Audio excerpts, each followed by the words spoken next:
Welcome. All right, today we're going to wax our skis. Being able to wax your own skis is a nice thing to be able to do. You may not do it all the time. You may take it to a shop. Maybe you just take it to your shop once a year, but it's really easy to do. You only need to know a few basics.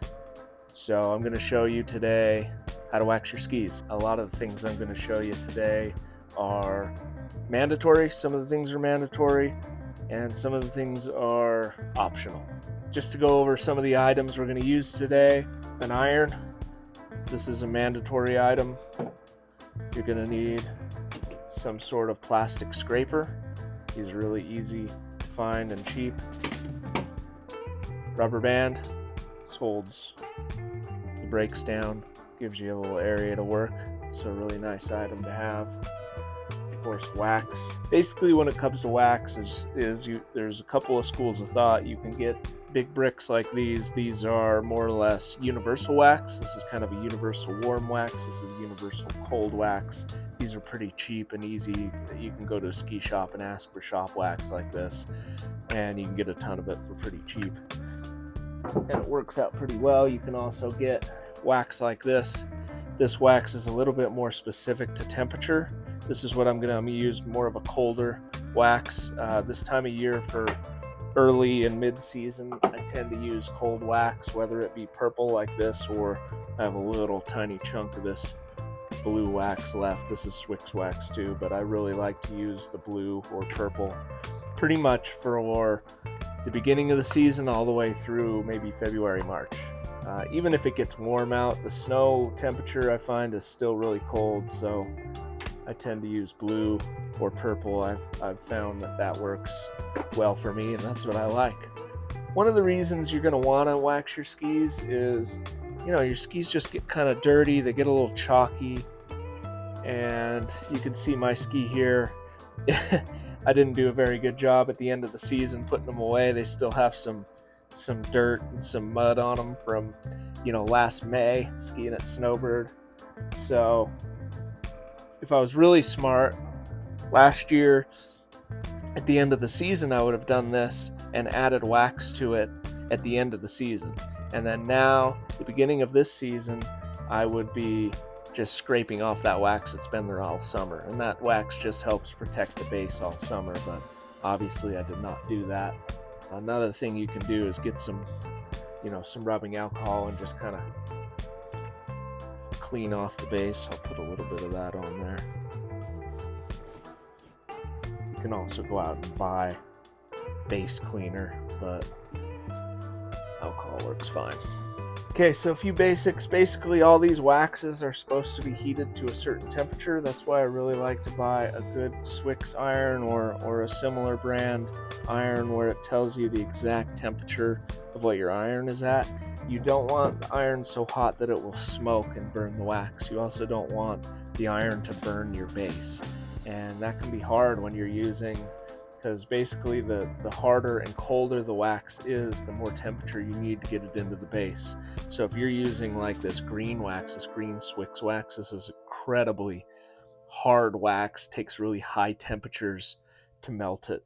I really do anything I can not to use this wax. It's just kind of a pain in the butt. It's also really hard to scrape off the ski once you've melted it on. So I do anything I can not to use this wax.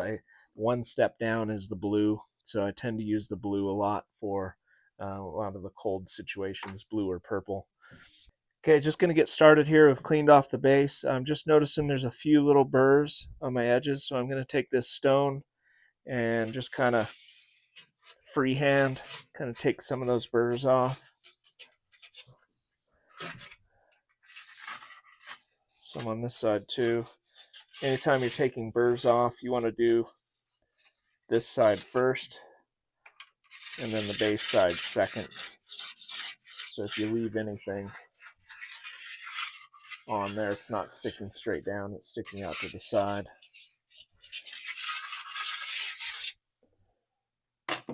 After that, we're going to take a gummy stone. Same thing. Just kind of lightly going over it. And then the top. Okay. Now we also have more or less some real ski files here. I'm not going to use those today. I also have a file guide. And really, we're only using stuff like this if we really want to put a brand new edge on these skis. But for me, as long as you don't hit any big rocks, and as long as you do a good job of just taking these burrs off, you don't really need to use those files.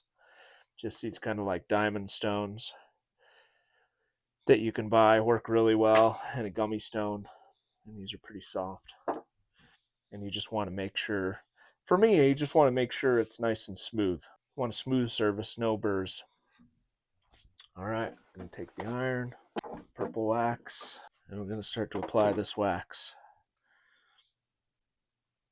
So we're just going to drip it on first, kind of just try and get some even amount of wax.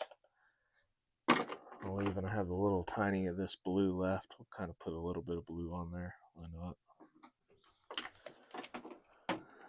And then we're going to use the iron. And look, I'm not a professional at this. This is just something I do at home. I'm sure you can go online and see all sorts of techniques for putting wax on. Typically what I'll do is just kind of spread the wax around first, and then I'll go back over it slower so that the base heats up and the wax fully melts into the base. And you can see it takes a fair amount of heat to actually get it melted, and that's because I'm using a cold wax. If I was using yellow or red wax, I would be at a lower temperature and the wax would melt much easier into the base. And what you're kind of going for is you want that wax to melt enough that the base turns black. You don't want to see any chalky color or blue or purple color of that wax on the base. You want it to be you want it to turn black. You want it to be fully melted, and you want that base to heat up so it absorbs some of that wax into the base. So now I'm just going to kind of go slow. You should just get a nice black finish behind the wax. One little tip I will say is you're going to have a rough time if you just get off of the mountain and come in and try and wax your skis right off the mountain. And that's the reason for that is because your ski is going to be incredibly cold after skiing on the mountain. And what you're trying to do is heat up the base with this iron, heat up the wax and the base with this iron. And if your ski is freezing cold, you can imagine how much more time and energy it's going to take for this iron to heat that back up. So what I tend to do is bring the ski home, bring it inside, let all the snow melt off of it, and let it heat up to room temperature before you start doing this. You'll save yourself a lot of time. You can see back here, see how this may not have melted in good enough. See, you can see how it's kind of that lighter color, and it's much darker here. So we're going to go back. We'll go back over it again just to make sure we get a good melt of that wax into the base.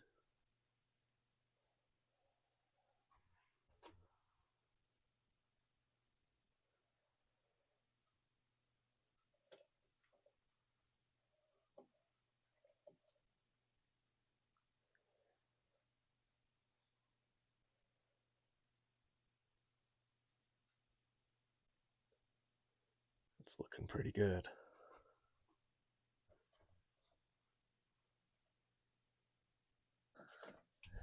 Okay. It's looking pretty nice. Just going over some areas here. Okay.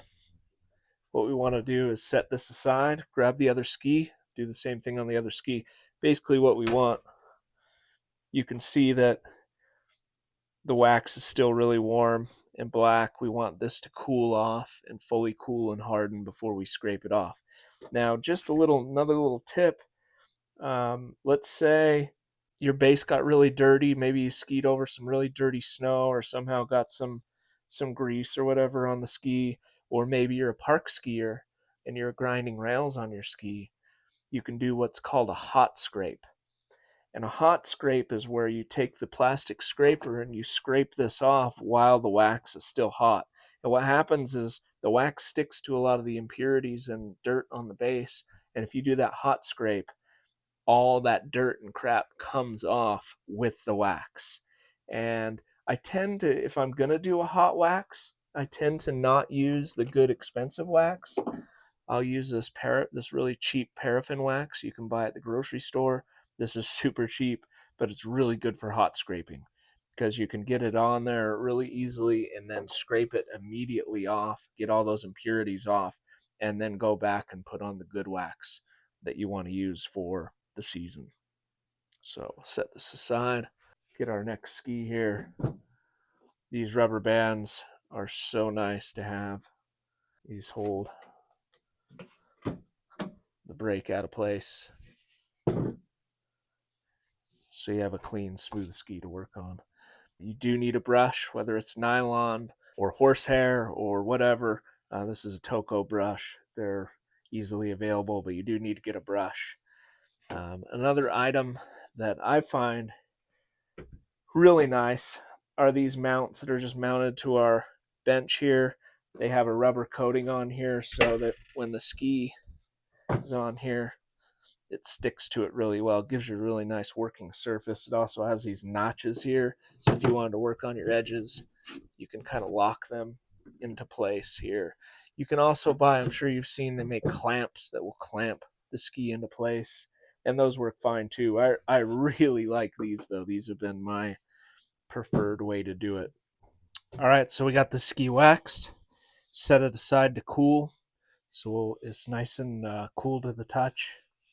So now we're going to take our sharp scraper and scrape the excess wax off of here. And so what we're taking off is just the excess. So the wax that's in the base is in the base. And when we're scraping this away, we're not taking away the wax that actually makes you go fast. So this can be, like, if you're using this really cold wax, this can be a really tough job scraping. So it is a good idea to have a nice sharp scraper.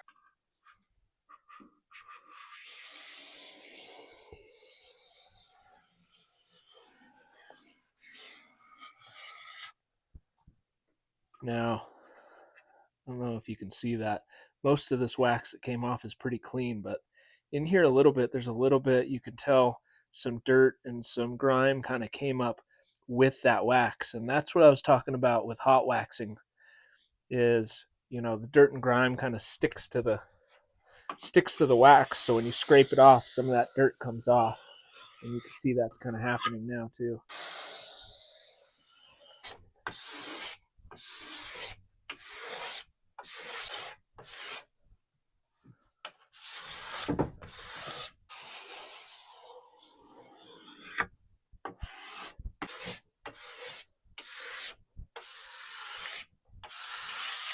There's also a little notch on the corner of this scraper that's used to clean off excess wax. It's on the edges, so you want to do that.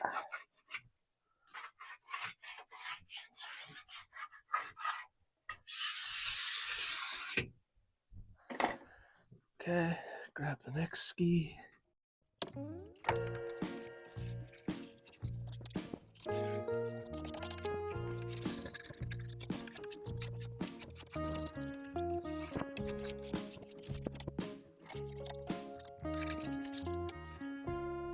Okay, now the fun part, the brushing. So this is interesting because if you look at the base of your ski and look really closely, you're going to see all these little tiny grooves in your ski, and that's called structure.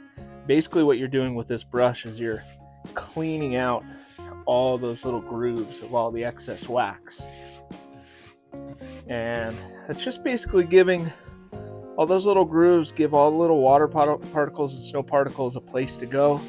If it was just flat and perfectly flat and smooth, it would be like a suction cup. Your ski would be like a suction cup, and it would not flow through the snow well. So I'm going to just do a pass here with the brush, but the reason I said this is a fun time is because I want to get the roto brush going. So this is what makes your job fun when brushing. I love doing this. So I'll put this on the grill. Let's turn this ski over. Okay, and we're just going to try and keep this flat on the ski and give it a good brush.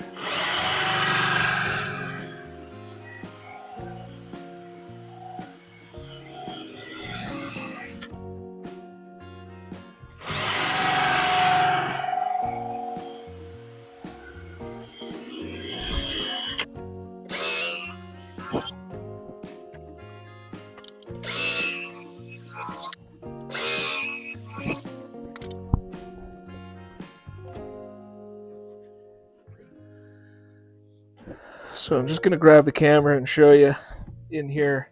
That gives it a really clean, smooth finish, but you can really see the tiny little grooves and the structure pattern that's in this ski. And this is something you'll notice when you buy a ski and it comes out of the wrapper, it does have these little grooves in it. But what I typically do when I get a brand new pair of skis is I take it to a ski shop and have them put a stone grind and actually enhance the structure of this ski. And they do it in a way that makes it so each time I wax it, more wax stays on here for a longer period of time, and you do get a nice, smoother sliding surface when you're on the snow. They can adjust the structure, like in the spring, they can make a bigger structure so you go through the spring snow better. This structure that I have on here, I got at Cole Sport up in Park City. It's more of just kind of an all-around, all-season structure, but it's a very noticeable pattern. You might be able to kind of see it in the camera there. All right, that's a good basic overview of waxing skis. Hope that helps. That's it for this week's video. Thanks for dropping in.